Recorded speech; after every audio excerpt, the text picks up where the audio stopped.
ఈరోజు వాక్యము ఆదికాండము 48వ అధ్యాయము 7 నుండి 12 వచనాలు. పద్దనరాము నుండి నేను వచ్చుచున్నప్పుడు ఎఫ్రాతాకు ఇంక కొంత దూరమున నుండగా మార్గమున రాహేలు కనాను దేశములో నా ఎదుట మృతి పొందెను.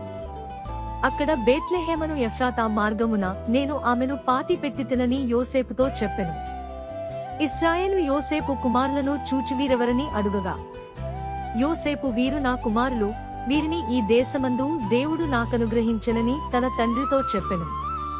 అందుకతడు నేను వారిని దీవించుటకు నా దగ్గరకు వారిని తీసుకుని రమ్మనెను. ఇశ్రాయేలు కన్నులు వృద్ధాప్యము వలన మందముగా ఉండెను గనుక అతడు చూడలేకపోయెను. యోసేపు వారిని అతని దగ్గరకు తీసుకుని వచ్చినప్పుడు అతడు వారిని ముద్దు పెట్టుకుని కౌగిలించుకొనెను.